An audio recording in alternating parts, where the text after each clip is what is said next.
सब लोग सबसे पहले जो होते हैं चाह की बात होती है कि अगर आपके अंदर चाहत है और आप करना चाहते हैं तो फिर आपको पेन भी लेना पड़ता है, आपको अपनी नींदें भी रात को हराम करना पड़ती हैं और आपको बहुत ज़्यादा मेहनत करना पड़ती है, रातें छानना पड़ती हैं, फिर जाके कहीं कामयाबी हासिल होती है।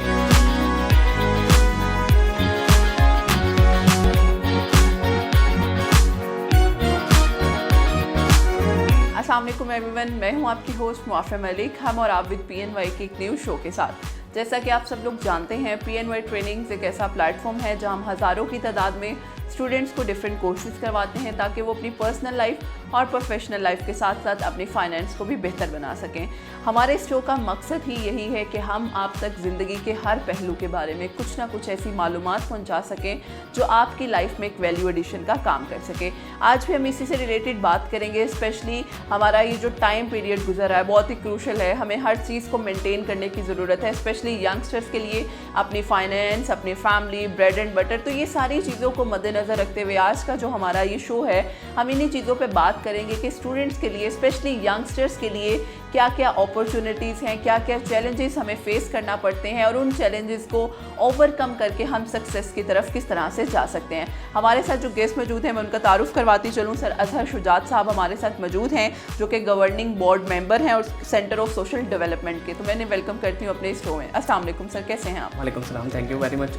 सबसे पहले तो मैं टीम PNY का और मैडम मुआफ़िया मलिक आपका बहुत शुक्रगुजार हूँ कि आपने इनवाइट किया और मौका दिया कि हम इस टॉपिक को हाईलाइट कर सकें और नौजवानों के लिए जो है वो सोसाइटी में कोई ना कोई हम अपनी आउटपुट जो है वो रोल प्ले कर सकें। बिल्कुल sir, thank you so much. Sir सबसे पहले तो वही चीज़ कि आपकी ही जर्नी से स्टार्ट करूँगी। आप काफ़ी कुछ एक साथ चीज़ें लेकर चल रहे हैं, तो I just want to ask कि क्या क्या चीज़ें और किस तरह से आपने अपनी इस जर्नी को स्टार्ट किया। असल में बात यह क्योंकि हमारा टॉपिक भी है यूथ अपॉर्चुनिटीज़ एंड चैलेंजेस, तो मैं बेसिकली एक गवर्नमेंट एम्प्लॉय हूँ, वैक्यू ट्रस्ट प्रॉपर्टी बोर्ड, मतरूका वक्फ इमलाक board, ministry of religious affair, interfaith harmony में। और इसके साथ साथ चूँकि हमारा ये टॉपिक है अपॉर्चुनिटीज़ के रिगार्डिंग, तो बताना ज़रूरी है कि मैं खुद एक जॉब होल्डर पर्सन हूँ और साथ एक सोशल एंटरप्राइज़ है हमारी, जैसा कि आपने अभी बताया, सेंटर फॉर सोशल डेवलपमेंट के नाम से। तो उसको हम साथ लेके चल रहे होते हैं, उसमें मैं as a governing board member हूँ। तो बताना ये इस वजह से ज़रूरी है कि ताकि क्यों लोगों को ये इस बात की आगाही हो कि जब यहाँ पे हम ये बात कर रहे हैं तो कुछ लोग इस चीज़ को मिथ के तौर पे ले लेते हैं कि जी इस बंदे को तो खुद कुछ पता नहीं और ये इस बारे में बात कर रहा है। तो बात जो है यहाँ से स्टार्ट होती है और मेरा जो जर्नी का है, मैंने 2011 में जो है मेरी एम्प्लॉयमेंट हुई थी ये वैक्यू ट्रस्ट प्रॉपर्टी बोर्ड में और उसके बाद 12 साल मेरी सर्विस हो गई है। और ये अभी वैसे तो मेरा 7-8 साल का जो है वो सोशल डेवलपमेंट सेक्टर में और ट्रेनिंग एंड डेवलपमेंट में एक्सपीरियंस है, लेकिन ये हमने अभी अपनी ऑर्गेनाइजेशन रजिस्टर करवाई है, 2 साल हुए हैं, ठीक है, सेंटर फॉर सोशल डेवलपमेंट के नाम से। और इसमें हम लोग नौजवानों की फ़लाह बहबूद और जो है सोशल डेवलपमेंट के ऊपर काम कर रहे हैं। ज़बरदस्त। अच्छा सर, जिस तरह से अभी हम बात कर रहे थे कि यंगस्टर्स के लिए बहुत से इश्यूज़ हैं, specially when it comes like jobs नहीं है, यहाँ हमें बहुत से चैलेंजेस का सामना करना पड़ रहा है, स्पेशली यूथ एम्प्लॉयमेंट के लिहाज से। तो what do you suggest regarding that?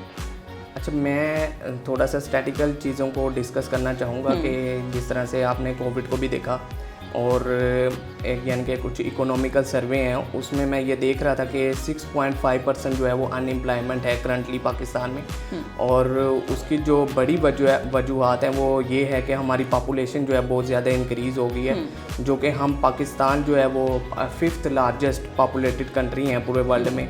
और इसी से रिगार्डिंग जो है हम लोग अगर देखें कि हेल्थ के जो इश्यूज़ हैं, हेल्थ के इश्यूज़ के बाद जो अनएम्प्लॉयमेंट है वो पाकिस्तान का सबसे बड़ा दूसरा मसला है। बिल्कुल। और कोविड में जो है वो 2.5 मिलियन जो लोग हैं वो बेरोज़गार हुए और कोविड ख़त्म हुए ये एक अरसा यानी कि साल होने वाला है, 1-2 साल, लेकिन अभी भी जो अनएम्प्लॉयमेंट की जो रेशो है वो 3.5 मिलियन लोग जो हैं वो यानी कि अनएम्प्लॉयड हैं और ये जो तनासुब है वो दिन ब दिन बढ़ रहा है। तो इसमें चीज़ें इस तरह से मैं ऐड करना चाहूँगा, मैंने इनको चीज़ों को जो थोड़ा सा जो बाइफरकेट की है कि अगर हम देखते हैं जॉब्स के रिगार्डिंग, तो जॉब्स के रिगार्डिंग स्टेट का क्या रोल है और इसमें जो जॉब होल्डर हैं जो जॉब्स लेना चाह रहे हैं या जो जॉब हासिल करना चाह रहे हैं उनका क्या वो क्या अपना रोल प्ले करते हैं। तो सबसे पहले मैं डिस्कस करना चाहूँगा कि गवर्नमेंट अपना इसमें रोल क्या प्ले करती है। कि हमारे यहाँ पे सबसे बड़ा ये चैलेंज है कि हमारे यहाँ ओल्ड एंड आउटडेटेड मैकेनिज़्म है रिक्रूटमेंट का, कि जो जॉब्स यानी कि हम जॉब्स होल्डर को देते हैं तो हम वही पुराने पैटर्न्स हैं उसी के मुताबिक जो है रिक्रूटमेंट की जाती है। फिर डिस्क्रिमिनेशन है कि कोटा सिस्टम हमारे यहाँ पे एक एग्जिस्ट करता है। तो उसके बाद थोड़ा सा जो कोटा है वो औरतों के लिए है या ख़वातीन के लिए है।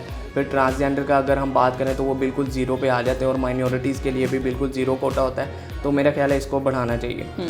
फिर जब हम बात करते हैं कि जॉब होल्डर्स की, जो उम्मीदवार हैं जॉब लेने के, चाहे वो प्राइवेट सेक्टर हो या गवर्नमेंट सेक्टर हो, तो उसमें एक स्किल्स का बहुत बड़ा एलिमेंट है। और हमारे यहाँ ये बहुत ही आम माकूल है कि लोग कहते हैं कि मार्केट के अंदर जो है ना जॉब्स अवेलेबल नहीं है, हम क्या करें, हमारे पास तो डिग्री भी है, स्किल्स भी है, लेकिन हमें नौकरी नहीं मिल रही। लेकिन इसके पैरेलल एक और जो है वो चल रहा होता है एलिमेंट, उसमें ये है कि जिनके पास स्किल्स और एजुकेशन है रिगार्डिंग या रेलिवेंट फील्ड की, वो लोग ये कहते हैं जी हमारी जो एक्सपेक्टेशंस है उसके मुताबिक जो मार्केट है हमें सैलरीज पे नहीं करती। और ये एक पैराडाइम बन चुका है लोगों के बारे में।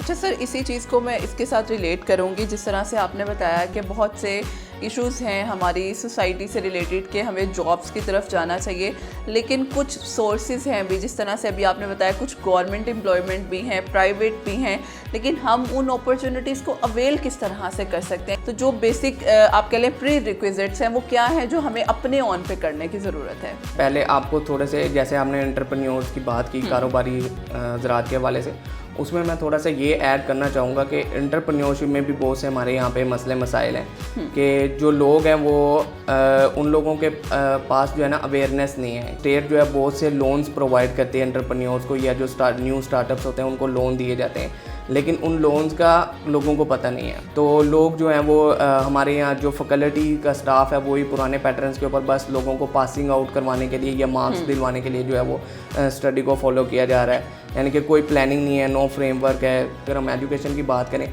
तो उसमें 25A का एक आर्टिकल है जिसके मुताबिक आपने स्कूल्स में क्वालिटी एजुकेशन प्रोवाइड करनी है। एक प्राइवेटाइजेशन है और एक गवर्नमेंट सेक्टर है। तो गवर्नमेंट सेक्टर या गवर्नमेंट जो एजुकेशन सेक्टर है उसकी आप क्वालिटी एजुकेशन जो है वो बिल्कुल इवन के इस आर्टिकल को अमेंड हुए 14 ईयर्स हो चुके हैं, ठीक है, लेकिन फिर भी क्वालिटी एजुकेशन नहीं आ रही।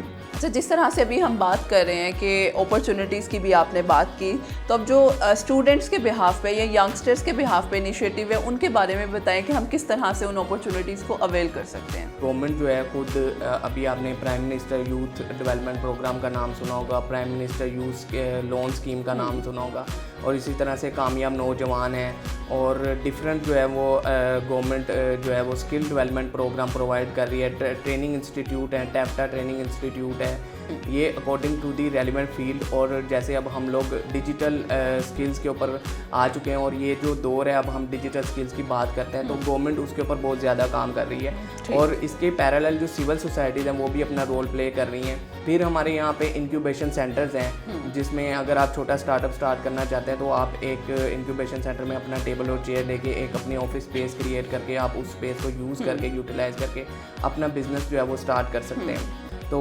वॉलंटियरिज्म की बहुत अहमियत है यहाँ पे। हमारे नौजवान जो हैं वो इस चीज़ को अवेल नहीं करना चाहते कि अगर उनको कहा जाए कि भाई वॉलंटियरिज्म है, आप ये स्टार्ट करें, इसमें कोई स्किल सीखें, आपकी स्किल्स एनहेंस होगी, उसके बाद आपको जॉब मिलेंगी या आप अपना स्टार्टअप स्टार्ट कर सकते हैं।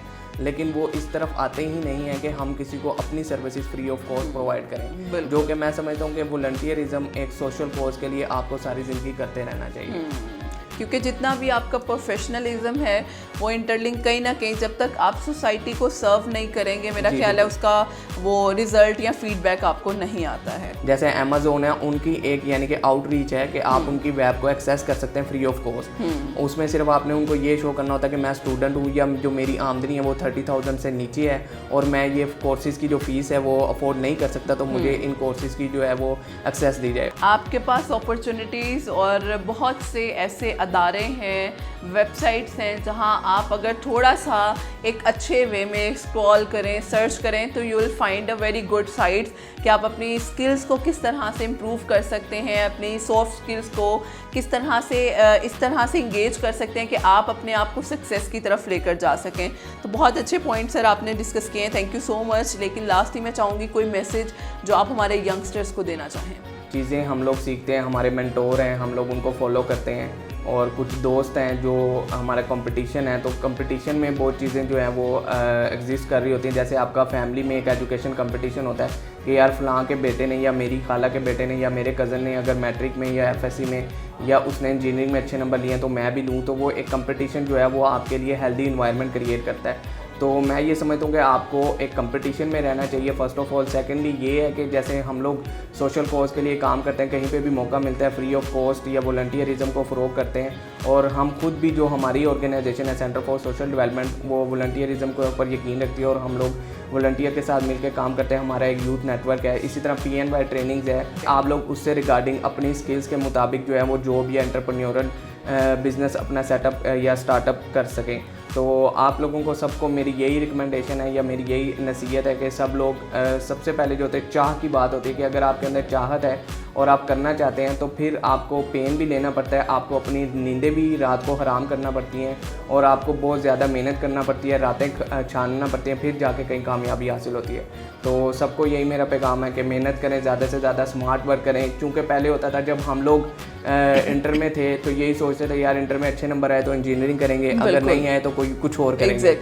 तो फिर हम लोग आए सॉफ्ट स्किल्स की तरफ के जी सॉफ्ट स्किल्स यानी कि सीखने चाहिए। अभी सॉफ्ट स्किल्स सीख ही रहे थे तो डिजिटल स्किल्स का जो है ना वो दौर आ गया और आज डिजिटल स्किल्स का दौर है। अगर आपने डिजिटल स्किल्स को फ़रोग नहीं दिया या आपने डिजिटल स्किल्स नहीं सीखे तो आप आने वाले वक्त में जो है वो नाकामी की तरफ चल जाएंगे। बिल्कुल, तो इन चीज़ों पे बहुत ज़रूरी है बात करने की और काम करने की भी। Thank you so much sir once again, and thank you so much all of you. इंशाल्लाह फिर हाजिर होंगे एक न्यू इंटरेक्टिव सेशन के साथ। हमें इजाज़त दीजिएगा। अल्लाह हाफ़िज़।